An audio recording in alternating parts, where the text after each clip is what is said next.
Welcome to the LIS News. This is a week one. Activities in clubs are officially done for this quarter. However, today will be the last day of clubs for karaoke club, beach cleanup, and outdoor games. The next round of clubs will begin in January. Exams officially begin on Friday this week for the year 10 and 11 students. For all other students in the high school, exams will begin next Monday. Exams go through Wednesday, and we have a half day of school on Thursday. So on Thursday the 19th, we'll have our inter-house basketball competition, so make sure you wear your team colors and support your house. This week on Wednesday, the upper primary will be performing Puss in Boots. The show begins at 6 p.m. and tickets are only $5 for students, and you're guaranteed a great show. Make sure you come out and support our younger Buccaneers. Mr. Kirkby is having a meeting tomorrow during lunch in his office for anyone that is interested in playing basketball for LIS this season. It is mandatory to attend this meeting, and teams and practice times will be set. Please see Mr. Kirkby if you have any questions. And speaking of basketball, last week Harvey Knowles took off his watch and he left it on the picnic table by the basketball court after school. Has anyone seen this watch or picked it up by accident? It is a Citizen Diver 200 meter, which is gold, silver, and has a black band. And if you found it or you picked it up by mistake, please return it either to Harvey or to Mr. Lowry. If you plan on taking the SAT this school year, there are only 3 test dates in the second semester.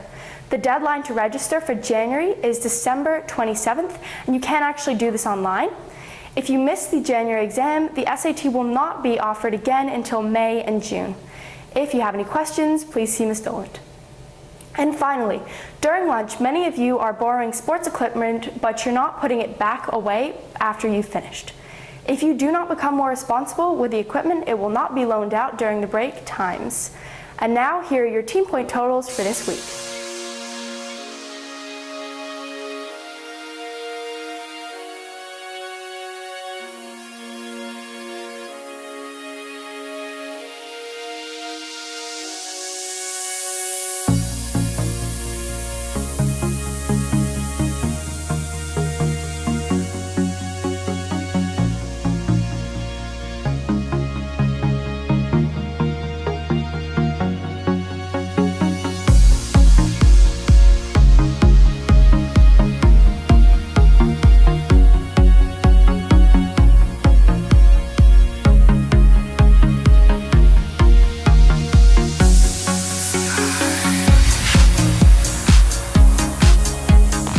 Mateo Lopez on location at the beach.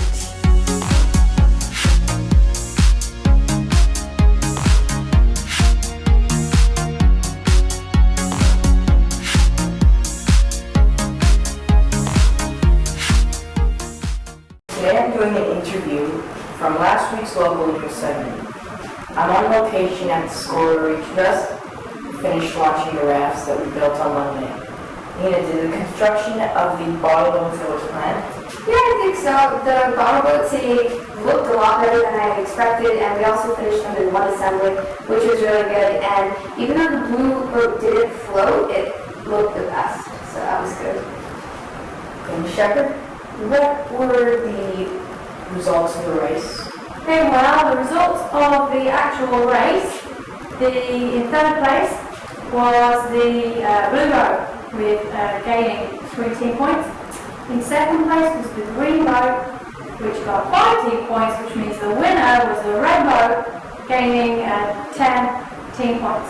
But we also have to take into account the competition for most beautiful boat, which was won by the blue team for their amazing boogie board design, so they get 5 team points for that.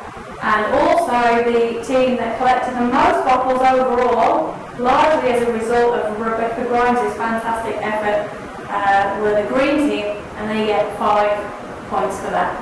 And Shepard, did the boats sink or did they float? Well, 2 of the boats floated really, really well. I'm afraid to say that one boat did sink, and that was the blue team. So maybe the lesson there is to not put the tops off the top of the bottles.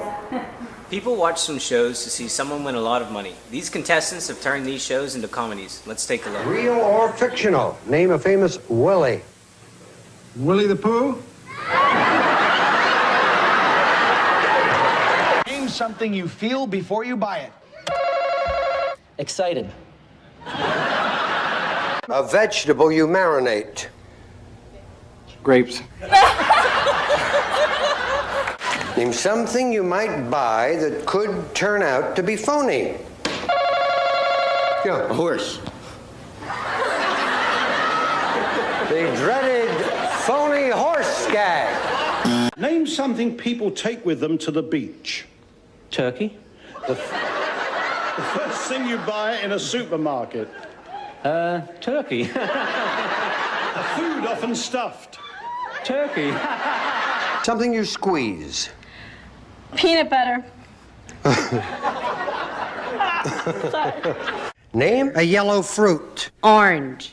Asked 100 people to name a famous author. Kenny. Shakespeare. Arthur Shakespeare. How many decades will your husband say his mother has lived? Gloria. 10 decades. 10 decades. Gentlemen, how many decades has your mother lived? Daryl, you have a troubled look on your face. What's the matter? Oh, I don't know what a decade is. 44th birthday, so she'd be Good. at 4 years a decade. She'd be 10 decades. 10 decades. For this week's holiday segment, I'll hand it over to Asia. Last week on the 8th of December, Venezuela was celebrating Hugo Chavez Day. The theme of the day is the Day of Loyalty and Love, to commemorate Chavez's final speech and public appearance 3 months before he died of cancer. He was appointed president from 1999 up until the point when he died on the 5th of March 2013 at the age of 58. What did he do for Venezuela? Since his reign, there were significant decreases in the infant mortality rate, the unemployment rate, as well as the poverty rate. He brought great change to benefit Venezuela and will be thoroughly missed. Here's to Mateo with some great tips for studying for your exams. Hello, this is Mateo Lopez, and I'm going to give you 5 tips on studying for exams. So the first one is, before the test, don't overcram yourself. It is shown that people who overcram themselves only remember what they studied before they enter the classroom to take the exam. You should also get plenty of sleep. This is very important. This means that you should get a good length of the night's sleep. A recommended 8 to 9 hours of sleep. You should eat a balanced breakfast. You should eat a healthy cereal like granola or raisin bran. You should keep away from junk food. Junk food will have a great impact on your energy and focus. And the last one, at recess and lunch, eat a balanced meal. This will keep your energy up and help you focus on the exams. These have been your study tips for exams. An owl. If there's an animal, I'd be a dog. They seem to be very lots of fun. A cat. Puma. Tiger.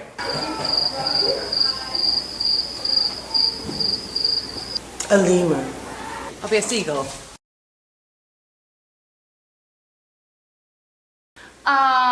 New Zealand.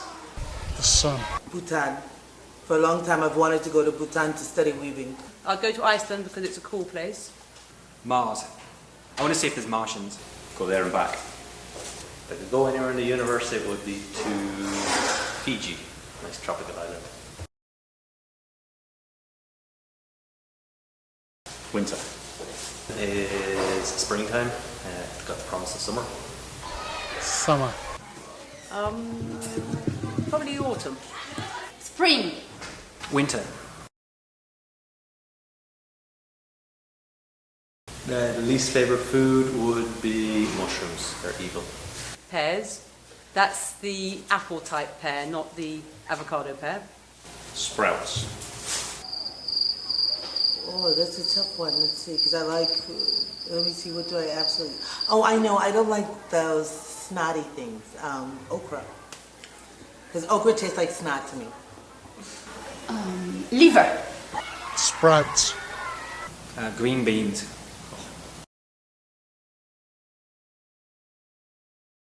No. No. Well, you'd be surprised what I could play. But for the most part, I play piano, and that's it. Trumpet. I used to play the violin very, very badly. Oh, a piano. A knife. An iPod.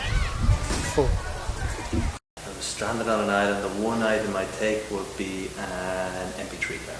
Lots of good music. A laptop with Star Wars on it. Probably a penknife. My family.